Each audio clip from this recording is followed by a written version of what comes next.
अस्सलाम वालेकुम दोस्तों, मैं हूं आसिफ अली ख़ान। पेरेंटिंग सीरीज़ में एक बार फिर आप सबको खुशामदीद। आज का हमारा मौजू बच्चों की खूबियों को किस तरह से पहचाना जाए। खुदा ने हमें हमारे बच्चों को बेपनाह खूबियों से नवाजा है। मतलब इतनी खूबियां हमें अता फ़रमाई कि हमें कायनात की बेहतरीन मखलूक जो है वो अल्लाह रब्बुल इज़्ज़त कहता है कि इंसान लक़द ख़लक़नल इंसान फ़ी अहसनी तक़वीम, हमने इंसान को बेहतरीन मोल और बेहतरीन सांचे में ढालकर पैदा किया है। लेकिन होता क्या है कि हम अक्सर जो है वो अपने बच्चों का, हमारा माइंड कुछ इस तरह से कुछ पैटर्न डेवलप कर लेता है कि हमें बाज़-औक़ात बच्चों की खूबियाँ नज़र ही नहीं आ रही होती। यहाँ पे 2 किस्म के वालिदैन होते हैं। एक वालिदैन तो वो जिनको अपने बच्चों की ख़ामियाँ ही नज़र नहीं आती। मतलब वो खुशफ़हमी का शिकार होते हैं कि उनके बच्चे जो है वो सारी खूबियाँ जो है उन्हीं में है और दूसरों के बच्चों में उनको जो है वो ख़ामियाँ दिखाई दे रही होती। एक वो पेरेंट्स होते हैं जिनको अपने बच्चों में कोई अच्छाई नज़र नहीं आ रही होती, यानी सारा दिन वो बच्चों के नेगेटिव बिहेवियर्स को फोकस्ड करके परेशान हो रहे होते हैं। मेरा बच्चा ये करता है, मेरा बच्चा फ़लाँ जगह बदतमीज़ी कर दी, उस बच्चे ने उस पे हाथ उठा लिया। अब ये परेशान होते हैं। बाज़-औक़ात छोटे-छोटे बिहेवियर्स को भी वो समझते हैं कि शायद मेरे बच्चे की शख्सियत ही ऐसी है। मतलब एक बिहेवियर बच्चे ने ये किया कि एक बच्चे पे हाथ उठा लिया, अब आप समझ रहे हैं कि मेरे बच्चे की शायद शख्सियत ही ख़राब हो गई है, या पता नहीं इसने क्यों हाथ उठा लिया, और वो हमेशा के लिए बच्चे को ऐसा ही समझने लग जाते हैं कि मेरा बच्चा मारपीट करता है। यूँ इनके जो एक ख़ास थॉट पैटर्न्स बनते चले जाते हैं, नेगेटिव होते चले जाते हैं अपने बच्चों से रिलेटेड, और ख़ामियों पर फोकस कर लेते हैं। आहिस्ता-आहिस्ता क्या होता है कि जो इनका ये फ़ोकस होता है, ये इनके ज़बान पर आना शुरू हो जाता है, और वो ख़ामियों का तज़किरा वो वालिदैन अपने बच्चों से भी करना शुरू कर देते हैं। बच्चा रोज़ाना अपनी एक ख़ामी अपने वालिदैन से सुनता है कि तुम ऐसे हो, तुम वैसे हो, तुम्हें ये नहीं आता, तुम्हें वो नहीं आता, तुम ये नहीं कर सकते, वग़ैरह वग़ैरह। आहिस्ता-आहिस्ता बच्चा इन ख़ामियों को अपने ऊपर लेबल की तरह लगाता चला जाता है, और यूँ उसको, अब बच्चे को अपने अंदर कोई खूबियाँ नज़र नहीं आ रही होती। वो चूँकि टीचर भी उसको क्लास के अंदर ठीक-ठाक लान-तान कर रही होती है। हमारे यहाँ टीचिंग में भी भरपूर जो है वो ऐसे जुमलों का कल्चर है कि हम बड़ी आसानी से किसी की भी खूबी को ज़ाया कर सकते हैं, और जो है वो वालिदैन भी कर रहे होते हैं। तो बच्चा ये समझता है कि शायद मैं कोई आम सी मखलूक हूँ, मैं कोई बेकार मखलूक हूँ, मेरे अंदर तो 50 ऐब हैं। बच्चा भी अपनी खूबियों को यहाँ पर खोता चला जाता है और ख़ामियों को फ़ोकस करता चला जाता है।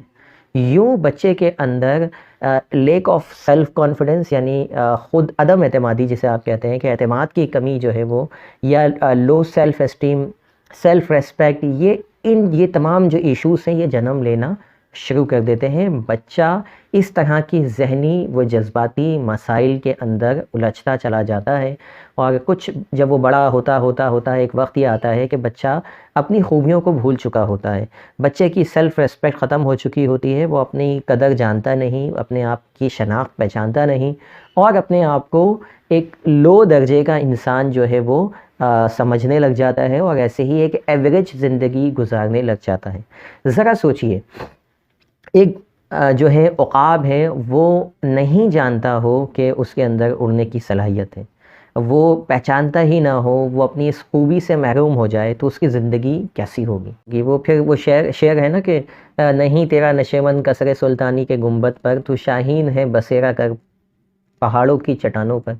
तो फिर वो पहाड़ों की चट्टानों पर बसेरा करने वाला शाहीन या उक़ाब, वो फिर जो है वो किसी गुंबद के ऊपर जो है वो नज़र आता है, यानी छोटी जगह के ऊपर नज़र आता है। बिल्कुल इसी तरीके से एक टाइगर, एक चीता अपने भागने की खूबी को पहचान ना पाए, इस सलाहियत को नहीं जान पाए कि मैं कितना तेज़ दौड़ सकता हूँ, तो सोचिए उसकी ज़िंदगी क्या होगी।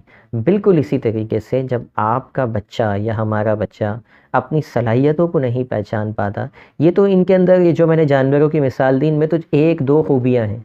हम तो लातादाद खूबियों को लेकर पैदा हुए हैं। जब हम इनको नहीं पहचानेंगे, नहीं जानेंगे, तो सोचिए कि हमारे बच्चे भी किस तरह अपना जो मकाम है, जो पहाड़ों की चट्टानों बल्कि आसमानों में बुलंद उनको होना था, वो जो है भूल जाएँगे, बल्कि एक आम मीडियोकर एवरेज लाइफ़ जो है वो गुज़ारेंगे। अब सवाल ये है कि हम कैसे बच्चों की शनाख्त व जो खूबियाँ हैं उनकी शनाख्त कर सकते हैं और उन्हें भी करवा सकते हैं। इसके लिए आपने करना ये है कि सबसे पहले अपना फ़ोकस डेली बेसिस पर अपने बच्चों की खूबियों के ऊपर लगाना होगा। यानी जहाँ आप उनकी 50 मिसबिहेवियर को, बदतमीज़ी को फोकस करते हैं, वहाँ आपने डेलिबरेटली जानबूझकर सारा दिन में कम से कम एक खूबी तलाश करनी होगी अपने बच्चे में। एक रजिस्टर बनाएंगे आप, सबसे पहला काम, और उसमें बच्चे का नाम लिखिए और उसकी क्या क्या खूबियाँ हैं। अब सारा दिन में आपने कोई एक खूबी उसकी तलाश करनी है। हो सकता है वो लर्निंग में बहुत अच्छा हो सकता है वो कम्युनिकेशन में बहुत अच्छा हो सकता है वो लोगों में घुलने मिलने यानी सोशल एक्टिविटीज़ में बहुत ज़्यादा अच्छा हो सकता है उसका मैथ्स बहुत ज़्यादा अच्छा हो सकता है उसकी उसकी वो अच्छा विजुलाइज़ कर सकता वो अच्छी प्लानिंग कर सकता हो सकता है कि उसकी बातों में बड़ा विज़डम मुख्तलिफ़ किस्म के जो है वो उसकी सलाहियतें हो सकती हैं। आपने क्या हो सकता है टेक्निकल स्किल्स बहुत अच्छी हों, आपने उसके उस खाने में लिखते जाना है कि आज मैंने ये ऑब्ज़र्व किया। हो सकता है टेक्निकल स्किल रोज़ाना ऑब्ज़र्व कर रही हो तो रोज़ाना उस पर टिक कीजिए ताकि आपको पता चले कि महीने के एंड पे इसने किन सलाहियतों का ज़्यादा इज़हार किया। हो सकता है कि वो हथौड़ी पाना लेके ज़्यादा जो है वो पूरा महीना घूमा हो, तो आपको पता चलेगा कि सारे महीने में इसने ज़्यादा इंटरेस्ट अपना इस खूबी के अंदर शो किया है। ये जब आपके पास महीने, 2 महीने, 3 महीने में जब आप बच्चे का पूरा ज़हन आपके सामने खुल के आ जाएगा, हर बच्चे का इसी तरह अलग-अलग पेज होगा, तो आपको पता होगा कि मेरा एक बच्चा इस चीज़ में इंटरेस्ट लेता है, मेरे दूसरे बच्चे में ये खूबी है और मेरे तीसरे बच्चे में ये खूबी है। फिर उन खूबियों को आप कैटेगराइज़ कर सकते हैं कि कम्युनिकेशन की जो है वो स्किल्स इसमें यहाँ पे यहाँ इन मौके पे इसने जो है ना बड़ी अच्छी गुफ्तगू फरमाई, हो सकता है प्रेजेंटेशन के स्किल्स ज़्यादा हो, व्हाटएवर। आपने उन स्किल्स को पहले आइडेंटिफ़ाई करना है यानी खूबियों को आइडेंटिफ़ाई करना है और फिर क्या करना है, आपने आहिस्ता-आहिस्ता अच्छा 2-3 महीने में आपको समझ में आ जाएगा कि मेरे बच्चे में किन-किन खूबियों का ये मालिक है। उसके बाद जो है वो आपने ये खूबियाँ आहिस्ता-आहिस्ता इसका इज़हार बच्चों के सामने करते रहना है कि बेटा आपके अंदर एनर्जी बहुत है, आपको पता है कि यू आर वेरी एनर्जेटिक। दूसरे ने को कहा कि आपको पता है कि आपकी कम्युनिकेशन स्किल्स आप लोगों से बड़ी अच्छी गुफ्तगू करते हैं। तीसरे से आपको पता है आप भागते दौड़ते बहुत ज़्यादा अच्छा है, आप क्रिकेट बहुत अच्छा खेलते हैं, आपका मैथ्स बहुत अच्छा है।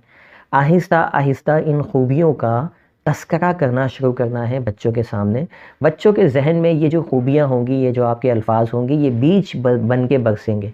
यानी कोई हमवार ज़मीन आपको मिल जाए और उस पर आप जो भी बीज डालते हैं तो वो क्या होता है, उग जाता है और एक दरख्त बन के और जो है वो अच्छा फल देता है, अगरचे उसमें टाइम लगे। तो आपकी ये जो बातें होती हैं ये बच्चों के ज़हनों में जमा होती रहेंगी और जब ये बड़े होंगे, जवान होंगे, तो इंटरनली इनका ऑटो पायलट पे होगा कि मेरे अंदर तो ये खूबी है। कोई पूछेगा आपसे, कोई आके पूछे आज फॉर एग्ज़ाम्पल मैं आज कैमरे पे आपसे पूछता हूँ कि आपके अंदर क्या कौन-सी 2-3 खूबियाँ हैं, वो आज कमेंट बॉक्स में आप लिख दें। ठीक है? उसके बाद मैं आपसे पूछूँगा कि how do you know this? आप इस कैसे जानते हैं कि आपके अंदर ये खूबी है? तो आपको पता है ज़्यादातर लोगों के जवाबात ये आएँगे कि मैं इसको ऐसे जानती हूँ कि शायद मेरी वालिदा ने मुझे कहा था या मुझे एक मरतबा मेरे टीचर ने कहा था ये सलाहियत मेरे अंदर बहुत ज़्यादा है। जैसे मैं कम्युनिकेशन करता हूँ, मैं लातादात एग्ज़ाम जो है वो सेमिनार्स, वर्कशॉप्स डेली मैं ट्रेनिंग करवाता हूँ किसी न किसी इंस्टीट्यूट में और वहाँ से भी जब मेरा दिल नहीं भरता है तो रात में आके मैं आप लोगों के सामने बैठ जाता हूँ, यहाँ बोलता हूँ। तो ये जो बोलने की सलाहियत है ये मुझे कैसे पता चला, ये मैंने खुद आइडेंटिफ़ाई नहीं की है। मुझे मेरी टीचर ने एक मरतबा when I was in class 8 जब मैं 8वीं जमात में था, तो मेरी टीचर ने मुझे कहा था कि तुम ये स्पीच दोगे, तुम में बोलने की सलाहियत है। मैं 3 दिन तक उनको मना करता रहा लेकिन उन्होंने कहा कि नहीं, तुम्हारे अंदर सलाहियत है और तुम दे सकते हो। मैंने स्पीच दी, उसमें मुझे बहुत पज़ीराई मिली, बहुत एप्रिसिएशन मिली और उस दिन मुझे पता चला कि मैं बोलने के लिए पैदा हुआ हूँ, यानी मैं लोगों से बात करने के लिए पैदा हुआ हूँ। उसके बाद मैं मुख्तलिफ़ फ़ोरम्स पे जाता रहा, कॉलेज यूनिवर्सिटीज़ के अंदर मैंने बड़ी पज़ीराई इसमें हासिल की और आज अल्हम्दुलिल्लाह रोज़ाना सैकड़ों लोगों से मिलता हूँ और कम्युनिकेशन करता हूँ। तो ये सलाहियत मुझे कैसे पता चली? मेरे टीचर के ज़रिए।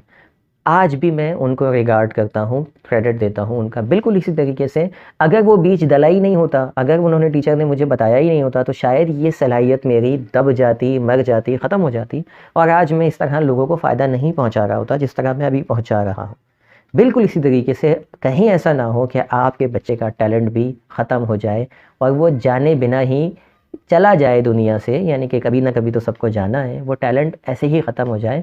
अब किसी ने क्या खूब कहा है कि मुझे सबसे ज़्यादा अफ़सोस उन कलियों पर होता है जो बिना खिले ही मुरझा जाती हैं।